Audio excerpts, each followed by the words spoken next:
Hello, everybody, and welcome to this episode of 30 Minutes Robotic Milking Edition. I'm your host, Marcia Andres, dairy science professor and extension specialist at the University of Minnesota in St. Paul. With us today, we also have Jim Sulphur, dairy extension educator at the St. Cloud Regional Office. Hi, Jim. Hi, everybody, and welcome. Yes.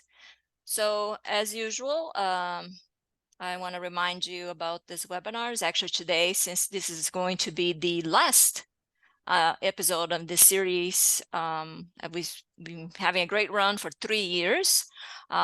These episodes are recorded and available on a YouTube channel.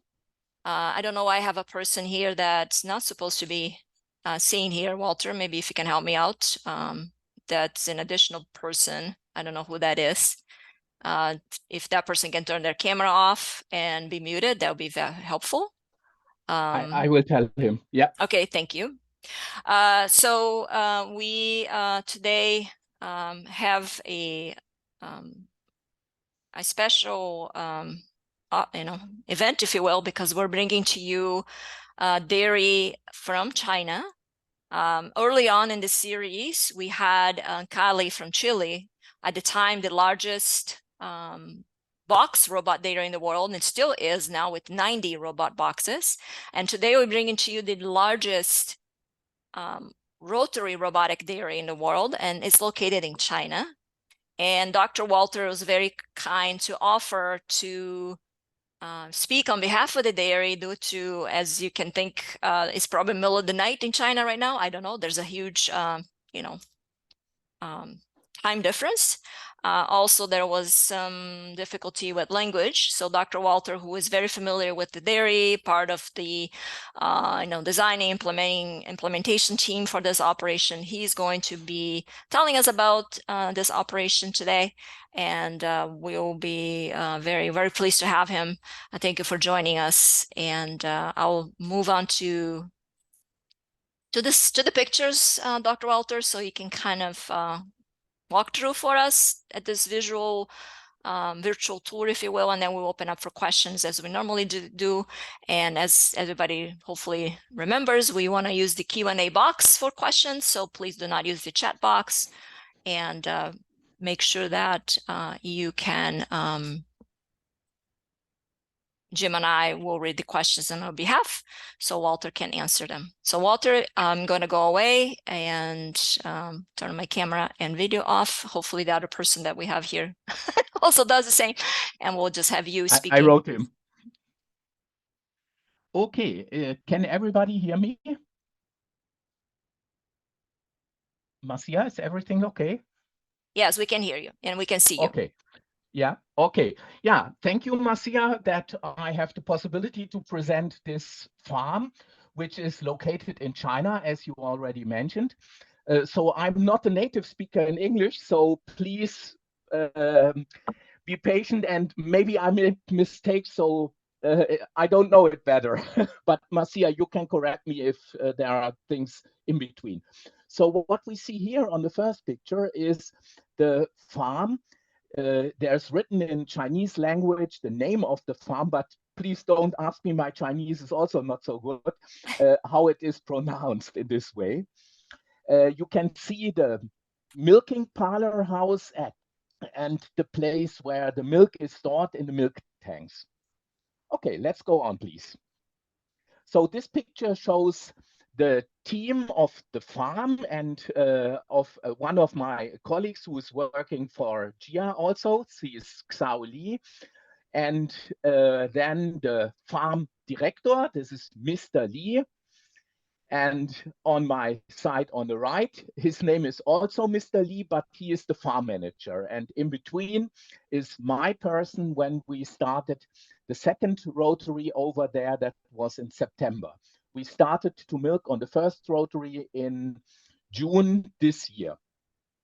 Okay, let's have a view to the place where it is. So the farm is really a complete new farm that is built in China, in the province. It's 15 hours north east from Beijing. So you fly in and we had over there to start the rotary. So colleagues did start already before the buildings and the rotary itself, and I was over there to start the milking process and to support the people over there, how to handle the rotary and how to work with the rotary. So it's completely new, and I will tell you which barns or what is what. So if you see number one on the left side, you see two barns completely, and behind the number two is also a half a barn, and then on the right side from the two is also three more barns. Marcia shows us. These are the barns for lactation cows. Every barn is 500 meters, and every barn includes 1,000 cows. So cubicles for 1,000 cows and 4 groups by around 250 cows. So if you see number 3, it's the barn for transit cows, for dry cows. So over there is also the parlor for small hospital parlor. And on the right side from that, number 4 is the area where calves are. We will show you a picture more later. Number 5 are also barns for young stock over there and here. And number 6 is storage for feed, like corn, like grain and protein feed and so on. Number 7 shows us the silage bunkers. So they produce around 2,700 hectares of corn silage, and they buy straw and concentrates and so on. 8 is there are offices, and Marcia, you told me I should call it cafeteria. It's a little bit more. People get their lunch over there, they get their breakfast there. So some of the people, of the hired people, they work there, they stay also in this red roof building. And number 9 is storage for liquid manure. Okay, next, please. This shows the place where also hay outside is stored, and straw, for example. Also the barns and the places where the feed is stored. Okay, and I thought this picture gives a nice view to the evening of the place, and it looks really nice, I think. And we put in the picture to have a nice picture also over there. Okay, please, the next. Here you can see the place where the calves are stored. So they have around 2,000 single boxes where the calves stay during the first 3 months, for example. Okay, next, please. Here you can see the single boxes, and you can see also that they are in sand bedding in this case. Very nice, good atmosphere for the cows. Good, they get water at the beginning and they get concentrates. So very good managed for the beginning. Okay, please. This is a view to the barns. The barns all look equal, so they have a lot of space. They have ventilation, like you can see. So in the time when I was there in June, it was 37 degrees plus, and ventilation was necessary. Also, they have sprayers so that they can spray water to the cows, so that they have good atmosphere. So all the barns are double rolled with cubicles and with headlocks. So they can fix all the cows with headlocks, for example. So here you can see some of the animals. I didn't tell you that the farm did buy 7,000 heifers from New Zealand. They bought them when they were 9 to 12 months old, shipped them to China, brought them completely to this new farm, and made them pregnant with sexed semen. So at the moment, they have already a lot of cows in milk. So I did have a look on yesterday. So they have around 3,600 animals in milk. So they also do have the same number of calves, for example. And it was with sex semen, as I mentioned. So they have around 90% female young stock, for example. Here you can see how the animals look. So they are Holsteins from New Zealand. And Okay, Walter, it might be important to say that by maybe March or so, all of those have calved. So you're gonna get to 6,000 milking cows, correct? Yeah, so they bought 7,000 and they will, the rest number to 3,400 are pregnant and will calve during the next months till spring, I guess. Please, next. Here you can see also that they offer buffer. So it's bicarbonate. So special, all the cows or heifers have the possibility to get this specially. So they feed a TMR, but on top they have the possibility to get buffer material. Okay. And you here on the photo, you can also, maybe one time back, sorry, you can see the place where the cows can walk to the different barn parts. So it's very nice, very big area. So there's no stress when cows go over there or come back. Okay, please. On the right side, you can see that they push the feed with a tractor. So there's one guy, nearly the complete day, they push the feed. So they push more than 10 times per day every barn where they feed the feed with the tractor like this one. On the right side, you can see how they manage the cubicles. So what you see here is, okay, someone has to take out the manure if the manure is in the cubicles. But one very nice thing, what I never have seen before, was the material they use for bedding. They use rice spells. So they have a lot of rice belts, of course, and they use it, make the bedding, and it's very, very comfortable for the cows. And you can, it's very clean, as you can see also on the picture. The cows are very clean. Later, you can see also on the Dairy Pro Q, for example, where the cows stand. Very clean, nice cows, dry material, dry area where the cows in the cubicles lay. So that was really nice for me to see.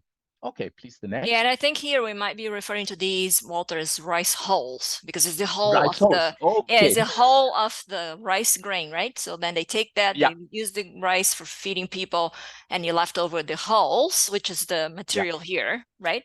Yeah. Yeah. Sounds good. Yeah. Yeah. Thank you, Marcia. Okay, next, please. Here you can see the manure with the rice hose, and they bring it to fields out and use it as manure as on the fields later. Okay, now here we see, one back, please. Here we see the machine. They use a bucket milker for the first milking. They use this for taking the colostrum of every cow so that they get the colostrum from the mother right a short time after calving, and they feed the calves by around 4 liters. So it's a little bit more than a gallon. Okay. But now we come to the thing, what is the main thing over there. It's one of the 280 stall Dairy Pro Qs from GIA. You can see here this 80 rotary with 80 separate robots. So every robot is a single system. And how does it work? The cows enter the rotary. So they have responders where the data from the cows is on, or that they can be identified. The data is on the computer. And then the system gets information that the cow can be milked, or for example, if it is a 3-teat cow, that she only has to be milked on 3 teats. The system does work with the GIA system that makes all in a teat cup. That means the cup does attach, then it starts pre-milking. After that, the sensors stop the pre-milk and go to the good milk tank or the good milk hoses, and then the milk is, when it is finished, the cow will be dipped in this teat cup, for example. And yeah, over, yeah, one back, please. Here is a picture. First at all, what I already mentioned, have a look how clean the cows are. So you can see there is a very, very few cows do have manure on their sides or so. And what you also can see is there is one lady, she is an operator, she pays attention. If there is a cow, for example, which has to be attached manual, so she gets information on this screen, which you can see, mentioned, yeah, but Marcia shows us. On the screen, you can see what is going on the rotary. You see if cows are not attached, for example. Reasons can be they did kick or something else or so on. Or you can also see how much milk the cow already has, how much milk is expected she should have for this milking. And when she is finished, you can also see, or you get alarms if the cow did not reach the amount of milk. Let's say you say if they have not 80% of the milk, which is expected, you should get an alarm, and you can see it on the screen, get information so that the people know, okay, we have to look for this cow. Is there something with the cow? Do I have to attach her again or something like that? I guess that should be for the beginning. And I would like, if people have questions, please let's start. Thank you, Walter, for the overview. We got to see the whole dairy, as this is a robotic rotary. Cows are managed more conventionally in terms of the other aspects of the dairy. So thank you for showing all the different buildings and so on. So now we're opening up for questions that people might have related to the operation or to how the robotic milking system works. Maybe I'll get started. I don't see questions yet. Again, please use the Q&A box to ask your questions, as I mentioned earlier. So I was wondering how long did they have to train the heifers to get used to coming into the rotary and be milked? How was that process? Does it take a lot of time, or is it Marcia, that easy? works really nice. So they started in 20th of June. We started with milking on the rotary. They had the first, let's say, 160 cows, for example, which were milked before on the hospital parlor. It's a double 12 side by side. But then they took these cows to the new rotary, and it was really easy to get them on the rotary, for example. And they adapted very quick to the system. Also, they had very few problems with the new system, so with robotic systems. From the experience I have from the other installations, if you have heifers, it works much easier. And on this farm, we only have heifers at this moment. So that works really easy. Important is that the cows have clean udders. Of course, I guess that every automatic system needs that. Also, that the cows do have enough milk for milking. So we say that if the cow has around 10 kg average for milking, the udder looks good and it's fine to prepare so that the system is able to attach. Okay. So they milk 3 times per day. 3 times, okay. 3 times, in between every time 8 hours. Okay, sounds and good. They milk now already on both dairy procures because they have more than 3,600 cows. At the end, when they will be finished, they will have around 6,000 cows in milk. Let's say 1,000 dry cows and transit cows. So they have to milk there at least then 6,000 cows on those both rotaries. Okay, sounds good. Jim, you wanna get the first question? Yeah, I think it's just basically how many cows do you have per robot? So I'm assuming what Oh, the Question size of is the kind of rotary, what's right? the yeah, what's the capacity of those rotaries? Yeah. So this farm is going to have around they have 7,000 cows. So let's say around 1,000 should be dry, as I mentioned before, so that they will have around 6,000 cows on both rotaries. That means 3,000 cows per rotary. Milk 3 times means around 9,000 milkings per day.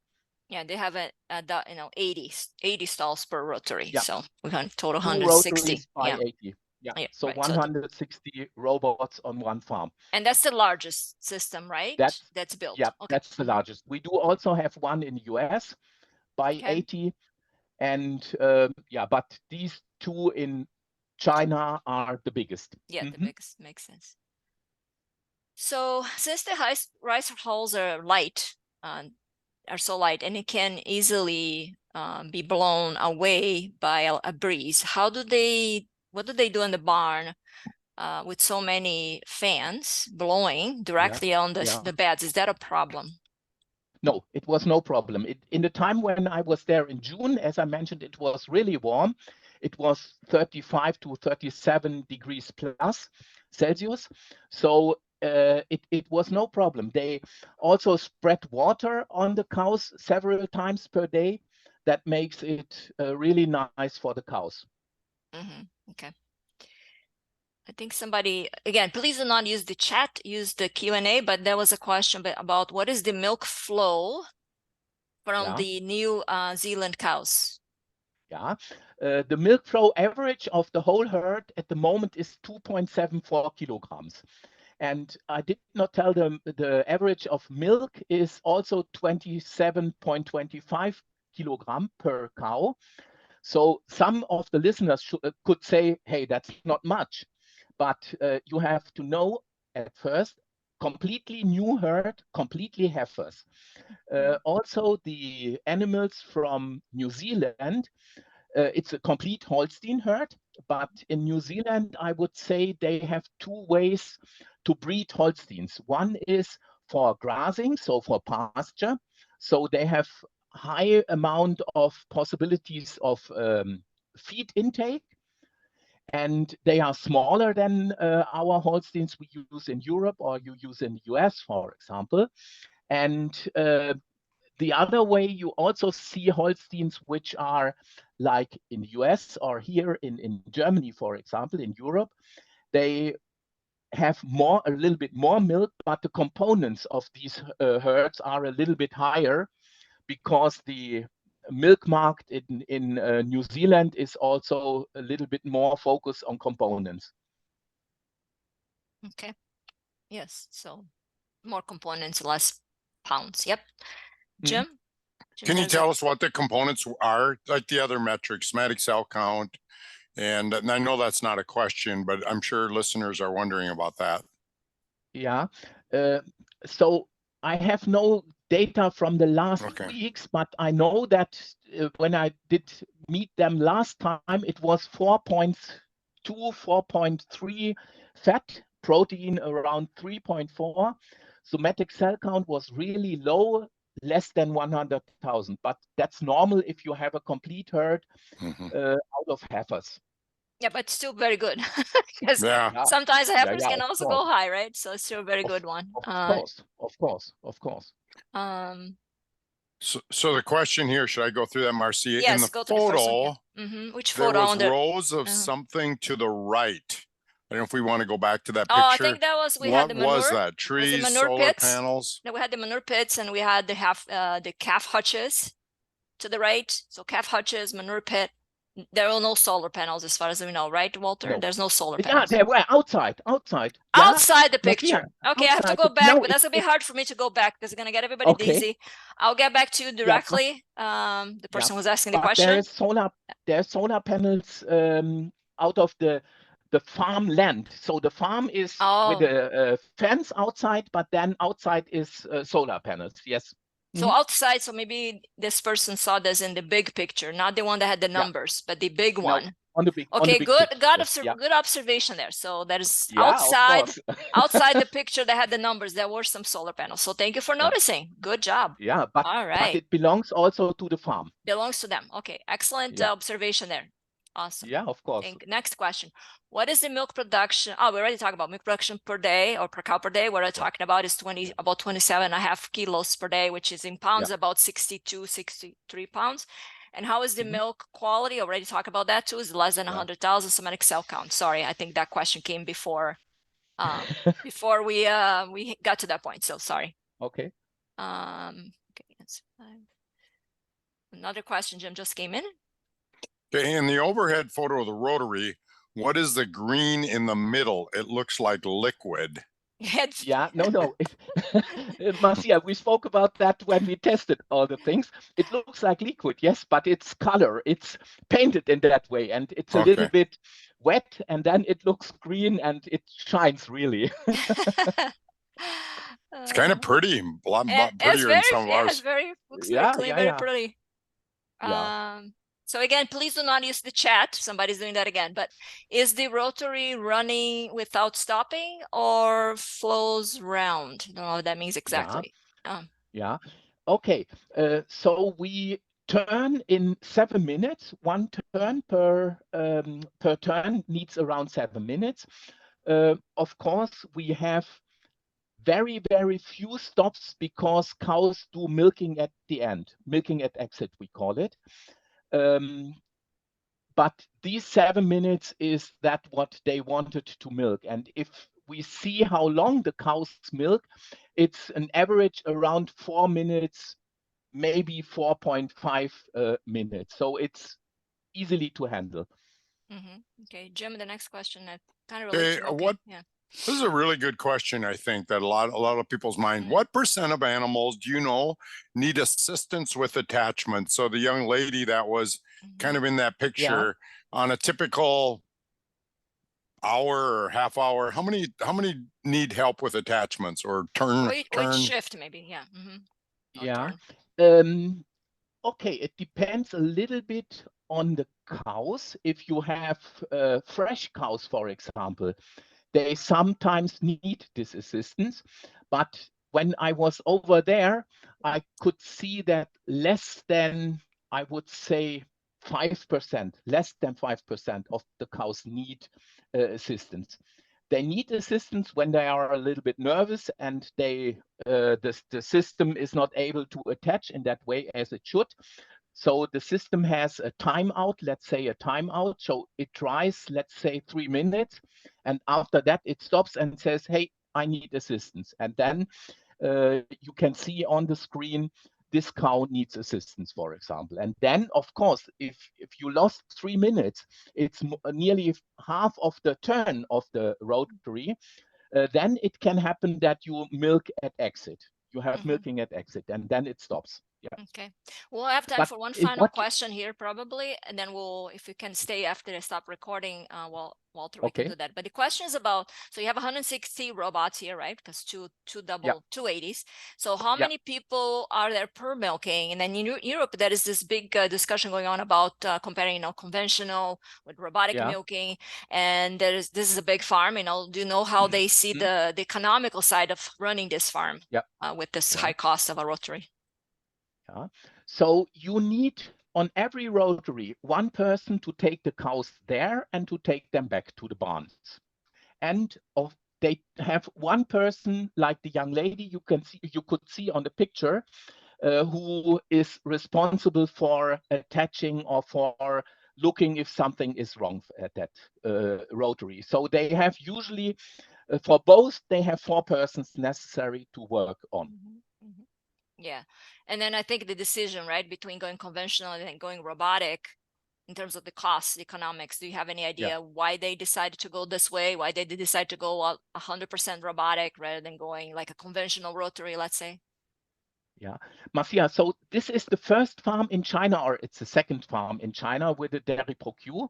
And of course, they got money by government and so on, and they wanted to be first, and they wanted to have it in a very nice way and on a status of technique, what is possible. Okay, the technology is what drove them to Yeah. do this. Okay, makes sense. Yeah. So anyway, if you can stay, we'll have a few more questions yet that need to be answered. But I want to thank everybody for officially, before I stop recording, for attending our last episode of the 30 Minutes Robotic Milking Edition series. Jim and I are thinking about what's next. But for now, this is our last episode. I want to thank Walter for being here for our last episode, bringing this large dairy for, for us to discuss. And it's been great, 3 years of episodes. Those of you who are producers know who you are. Thank you so much for your participation. We learned a lot from you. All of us did. And like I said, these episodes are recorded. They will stay in our YouTube channel. So feel free to come back and watch and learn from them. So again, thank you very, very much for great 3 years. Jim and I are very, very thankful for your participation. Also, those of you who attended and those of you who are watching the recorded episodes, thank you so much. So goodbye, everybody. And thank you again for great Marcia, 3 can I years.